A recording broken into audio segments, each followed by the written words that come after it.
91.9 playing Joburg's best old school and R&B with me, the Mad MC, Shane the Duke Wellington in the house. And right now I'm joined by some very special guys in the house. Let me just bring some microphones up. So guys, what I want you to do one at a time, I just want you to introduce yourself and some of the highlights in your career. Go ahead. All right, kick it off. It's Stevie C. I used to be a resident DJ at Caesar's Palace. Worked in many clubs, Berlin's, Bump, many clubs. All right, Stevie C's in the house. Who else we got? Shawnee B, yes.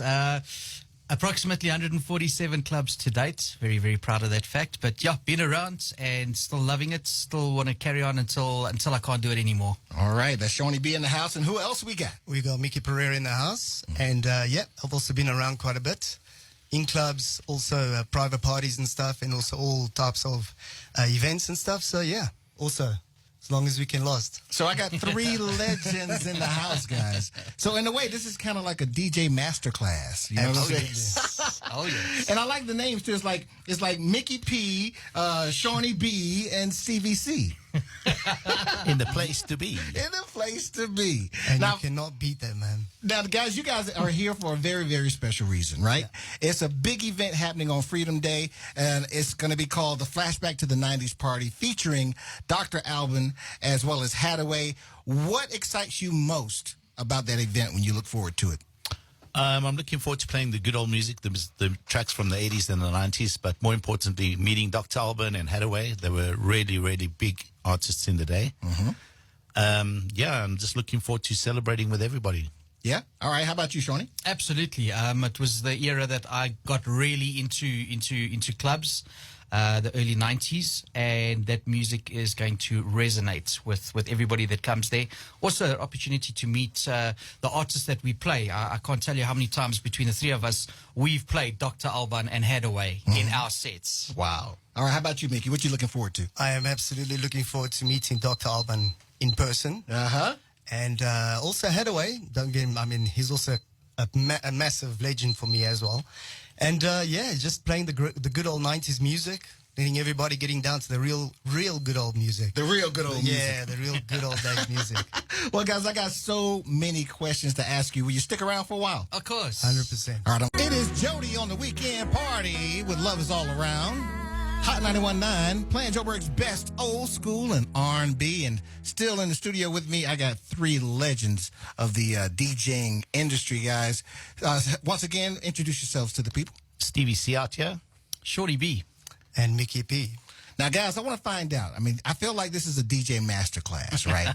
So I want to, first of all, I want you each to take us back to how you got started into DJing. Okay, I remember in the late 80s when I was still in school, standard 7, standard 8, used to sneak out, go to the Dome in the day. And Maurizio used to work there. And I used to stand up above the DJ box and just watch him playing every night. Take note of the records that he was playing. Go to Muller's on the Saturday, spend all my pocket money buying the same records and mixing them over and over so he could mix them exactly like those DJs were playing. And I ended up working with him at Caesar's Palace, and we still very good mates to this day. Wow, that was Stevie C's story. How about you, Shawnee B? Yeah, my story starts way back, school discos, watching these guys with mobile discos, thinking, geez, I want to be up there. I want to play the music. I want to make the people dance. And luckily for me at the time, I had a lot of friends that were already working in clubs. Always used to go and sit and watch them, Stevie C being one of them. Used to let me do the lights at Caesar's Palace. And it was a big job. It was a big job because we had a really awesome lighting rig. I was pushing a lot of buttons. But then obviously you get those opportunities where Stevie C would say, I'm going to the toilet now, I'll be back now. And 2 hours later he arrived. So I had to play. So I learned the hard way. But it was all good fun. And I was thrown in the deep end in some of the most beautiful clubs. And I stayed. I just stayed. It was my passion. It's what I want to do. It's what I'm continuing doing. And yeah, I haven't looked back. I'm still carrying on. Wow, amazing. All right, how about you, Mickey? Well, I come back. I go back to the breakdance days. That's how I started. I was a breakdancer, and a professional one too. I know people don't believe that, but yeah, I was a professional breakdancer. So obviously, back in 84, 85, it started fading out in South Africa, and I saw these guys mixing it up and and I was like, man, what are they doing there? Because we used to break dance to the scratch, and so eventually I said, I want to see what these guys are doing. And obviously you sit there and you're like, man, because we used to get invited to nightclubs at a very young age. Instead of being at home and obviously doing your homework. Yeah. So instead of doing that, we would be going to the nightclubs to go dance and that. And I would sit behind the DJ and I would see, man, what is he doing? It's like, I can hear it's seamless, okay, he's not stopping and there's no break. And then I said, I have to learn that. So I got home. My dad had an old XL 1200. And from there, I actually learned on hi-fi, if you put it on AUX, you can actually hear the tape deck and the turntable playing at the same time, but very like... And I learned how to beat mix because I said I have to perfect this and I have to get the same beat, and I would do it over and over and over and over until I got it perfect. And from there I said, right, I'm ready to do this DJ thing, which, it was just the guy who plays the music back in the days. It wasn't DJ. DJ was for radio DJs, and then eventually, the rest is history. And here you are. Yeah. Awesome stuff. Let me ask you something, Stevie C. I'm asking you all the same question, but let me start with you, Stevie C. What makes a good DJ? I think being able to read a crowd, playing what they want to hear, you feel the energy. Obviously, when you're DJing, you sing what people are enjoying, not what you want to hear. I mean, everybody's got their own personal choice, but you're actually there to keep the crowd happy. So you feel it. So, like, a lot of DJs will do their set and their playlist. They'll set it up before they start playing. I think it's just like winging it on the night. You just got all your tunes there. You're watching the crowd. You're feeling the energy, and you're just making it happen. You're making the magic. Making the magic. All right. What makes a good DJ, Shawnee B? You know what? I think it's when you, as Stevie says, when you play for the crowd. Every DJ's got their own preference in music, but when you're playing for the majority crowd and they are jumping up and down, you're doing good. And it's not only just playing the music, it's taking them on a journey. So if you're playing a whole night or if you're playing a set, making that set count. Every record that you're playing has got a flow. And that's what it's about. It's about playing for the people, playing for the masses, and not playing for yourself. All right, Mickey P, what makes a good DJ? Well, they've said it already. So basically, you have to read the crowd. And you'll know when you play the right tune because it's that feeling you get. It's like goosebumps all over. You can't explain it. It's almost like you lift off from yourself. It's spiritual, actually. And then when you play that tune, you say, man, I got to beat that one, because that's the thing. The next tune's got to be better than the next one. Or the previous one. And that's exactly how it is. You okay, well, that one didn't work. Let's try this. But if you go there with a set, nowadays it's different. People expect an hour set. So you go, you practice your set, you go there, boom, that's what you get. Now, if you go there and let's say you get an old crowd now, and what are you going to do? You only got deep house on you, so you got to work it, man. And that's what a DJ is. Play the music. And if you make those people rock, they'll come up there, you will know that you've rocked, because people will come up to you and they will appreciate it. And they'll say, thank you, man. You took me on a journey, or you gave me a great night, or something like that. But it's definitely. Now, let me ask you guys this, because as a person in the audience, we know how we feel listening to the DJs, but I don't think the people on the floor know what you feel like as a DJ when you're in that moment. Can you try and describe that to us? I think for me, the most important thing is when you're playing and you look into the crowd and people look up to you and they got this big, beautiful smile on their face when you're playing the right tune. And you can see that everybody's enjoying it. The dance floor is hopping. Everybody's happy. It's just that energy. It's all about energy. What does it feel like for you, Shawnee B, when you're in the moment? When I'm in the moment, I think one word to sum it up is euphoria. You are caught in that moment. It's almost like when you're watching a ballet or something. That moment it's your moment, and you're caught up in it, and everybody else is caught up in it, and it's you with the crowd. It's like you're on the same page, same WhatsApp group. But basically, it's entertaining. It's watching people have a good time, and when they're having a good time, you're having a good time. Wow. Okay. How about you, Mickey? Spiritual. spiritual. Yeah, man. You're going to euphoria. That's what it is. You know, like I said, it's a feeling, you know, when you're in that zone, an hour goes like that. You know, you don't, oh, well, I've got another 10 minutes. You know it's going bad. But if you look again and someone's saying, hey, man, your hour's over. You've had a great night. Gotcha. You know what I mean? So if time flies, you know you did your thing. Absolutely. That is awesome. All right, well, look, let's play a little bit more music. I got more questions to ask you guys. You're listening to the Weekend Party on Hot 91.9 of the year that's coming up on Freedom Day. You want to be there for that event. It's happening on the 27th of April. That's on a Saturday.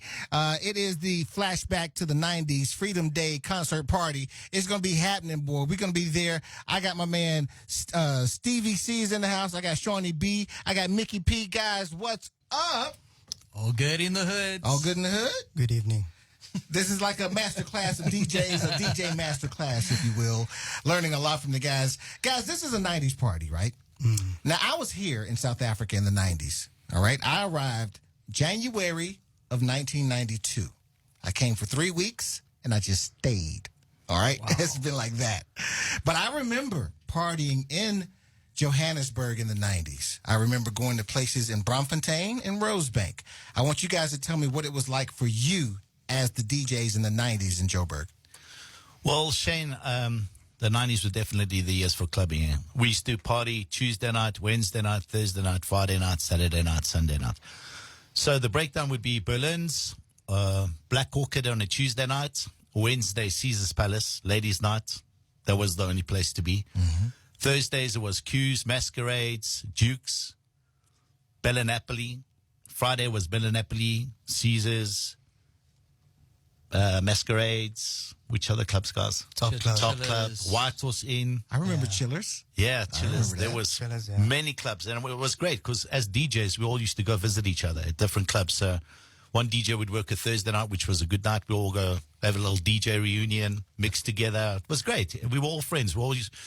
The club only used to like get 5 DJs playing for one DJ. You know, it was great. It was like, so it was awesome. It was good. How has it changed over the years? Unfortunately, the scene changed. Music's changed. Trends have changed. When people used to go to clubs, they're not going to bars and restaurants and coffee shops. And I think the youth of today are missing out on so much. I mean, clubs in the days were amazing. It was a good social place. It was great. Everybody was happy. They used to get dressed up. It was good, clean fun, you know? It was a happy place to be. Shawnee B., when you think about partying in the 90s, what stands out for you?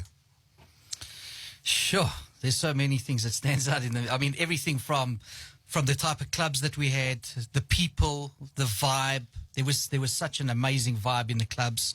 As Stevie mentioned, us as DJs, we were a very close community. We used to visit each other. There was never a thing of if a DJ was going to play a record that you're trying to take his job away from him. It was like, hey, come and play a couple of records, please. I need to take a walk or whatever the case may be.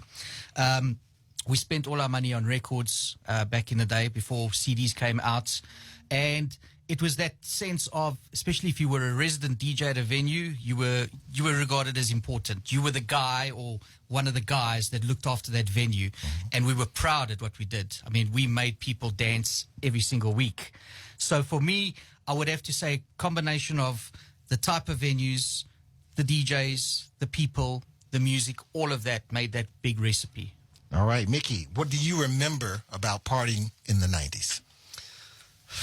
Well, wasn't that long ago, Mickey?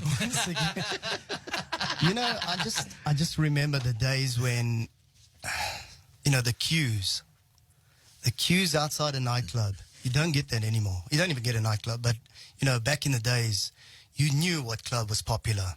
Because that, especially at Caesars, that queue used to go around the corner all the way to the parking lots. You don't get that anymore. You know, I think they got so much to choose from today. We were very limited in a way, but man, did it pump. You know, and also it was the whole thing about getting a stamp and not washing your arm that night so you could go to school the next day and say, look at me, man, I was there. And everyone's like, yeah, right, whatever. But it was all about the stamp, all about getting in, you know. And once you're in, it was just the lights, the sound, everything, the people, you know, it was the girls, you know. It's the formula, man. It's the formula. I like that. Now, Mickey, since I keep starting with Stevie over here, I'm going to start with you this time. Yeah. Can you remember the last time Dr. Alban and Haddaway came to South Africa? I do remember because I was there. It was at Standard Bank Arena. Yeah, Standard Bank Arena, and it was back in the 90s, actually. And they were fresh. They were nice and fresh, and they came over, and people had an awesome time. I must tell you, it was a show of note. Yeah? It was excellent show. So if people are looking forward to this one, or they have to come. They have to come. Now, you got an interesting story about the first time you heard the record, I think? Yes. All right, tell us. Hello, Africa. Okay, so basically I flew over to Portugal, and that's where I used to get most of my new music, because back in the days, it was very hard to get the latest here because, you know, obviously of the apartheid era, and it was hard, it was the sanctions and everything. So we used to fly over, and I bought this record that was fresh over in Portugal, and it was called Hello Africa by Dr. Alban, and I was like, okay, well, everybody's raving about it, you know, over here, let me take it back and play it. So when I flew back, we then played this track, and yeah, it was illegal to play that track. Illegal to play the track, but obviously, yeah, we just played it. We didn't care. You guys were pioneers, huh? Rebels. Rebels and Absolutely, pioneers. absolutely. How about you guys? I'm going to ask you, Shawnee B, Stevie C, any memories of the first time Dr. Alban and Haddaway came to South Africa? Jeez, early 90s, yes. My fondest memories is always playing, whenever I do an old school house set, Dr. Alban will always be in the set. Haddaway will always be in the set. These guys will vouch for me. They already know my track listing before I play. And yeah, it's, well, look, all I can say is for people that have never seen Dr. Alban, never seen Haddaway live, and I've just been seeing their last couple of shows that they've been doing, phenomenal. These guys are on fire. They don't look old. They are ready to rock and roll. So the 27th of April is going to be something massive. All right. Well, guys, look, we're going to chat about that. We're going to wrap it up in the next segment. I'm going to get your final thoughts on the event itself and what fans can expect from your sets. You are listening to The Weekend Party with me, the Mad MC. This is Hot 91.9 House, and you are listening to The Weekend Party. Now, I am joined by the DJs from the event, the Flashback to the 90s Party. It's the Freedom Day concert featuring Dr. Alban and Haddaway. They are going to be in the house, and you don't want to miss that on the 27th of April. That's on a Saturday at the Mall of Africa. Joining me now, Stevie C, Shawnee B, Mickey P. Guys, I want to find out from each of you, what can fans expect from your set? Starting with you, Stevie C. I'm going to be playing the hottest 80s and 90s exclusive rare remixes that people haven't heard. They've been in my treasure test for a while.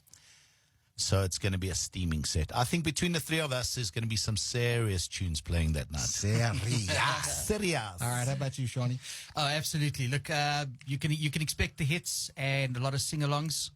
I think that's also going to be beneficial for the event. People are going to put their hands in the air, sing, remember those lyrics, sing it the way they want. So expect nothing but the hits. Yep. Absolutely. All right, how about you, Mickey? I'm just going to be playing some country music. No, I'm joking. But yes, the hits, the memories, they're all going to come back. So that's, yeah, we're going to bring them all back. Let me ask you guys, how do you actually prepare a set, a playlist for a party?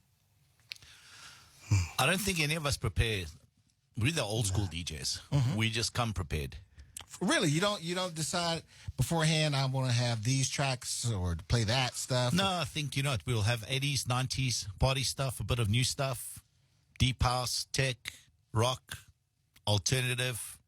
Because what I like to do, like on the way to the set, I like to pick my opening song. Like, what song am I feeling right now that I think is going to get me in the mood to party? You guys, you don't even think about that. You just get there and like jazz. There was only one song that I always used to use when I used to DJ at weddings. Yeah. First song, Barry White, You're My First, You're My Last, Floor Filler. Boom. Floor filler. I like that. Wait. Let's get into that discussion. What is your ultimate floor filler? Wait, here's the question. If you had to choose one party song to save the world, what would that song be? Michael Jackson, Billie Jean. Michael Jackson, Billie Jean. That is Stevie C's choice. How about you, Shawnee?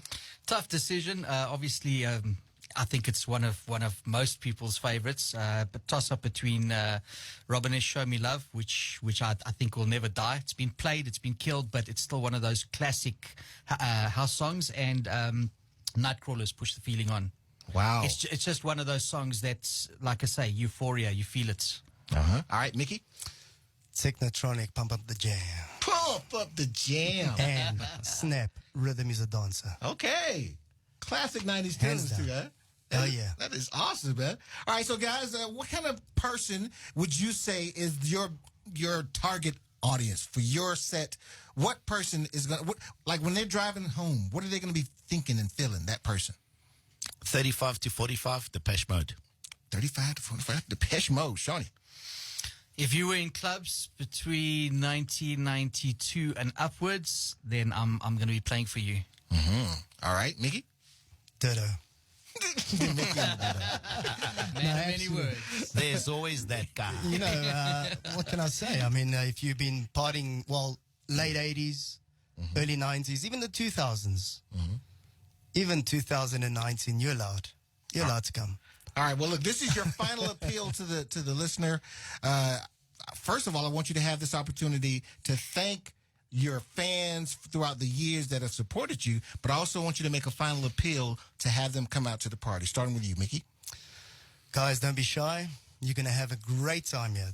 On the 27th, it is Freedom Day. Let's not forget that. That is the first day that we had our first democracy and, voting. And I think it's a special day. I think it's actually a very important day. So we're just going to throw a party into the mix. And I think don't be lazy. Get out of the house. Come and have a good time. You know, the day you think, I'm not going to go, is the day you're going to miss the best party. And I'm telling you now, these guys, Dr. Alban, Haddaway, Just Ginger, all of us playing, we're going to put on a show. Awesome. So don't miss out. All right. Shawnee B. Yeah, absolutely. To all my friends, fans, haters, lovers, everybody that's in between, just come and join us on the 27th of April. You're not going to be disappointed at all, and we're all uniting under the sky with the best music in the world. So true, so true. How about you, Stevie C? I just want to tell all the people that enjoyed partying in the 80s and the 90s, this is your opportunity to come join a wonderful, wonderful occasion, wonderful concert, beautiful artists, beautiful DJs, happy people. It's just going to be an amazing experience. So we want to see you on the 27th of April with all your happy faces. All right. Once again, that is the flashback to the 90s Freedom Day concert featuring Dr. Alban and Haddaway on the 27th of April. And that's happening at the Waterfall Park at the Mall of Africa, Waterfall City. Guys, thank you so much for joining us, and thank you so much for your time. Big round of applause for the fellas. All right. So that is it, guys. I'm going to be there. I'll be introducing you guys on the day, so I look forward to seeing you there. Folks, let's keep this party going. This is Haddaway.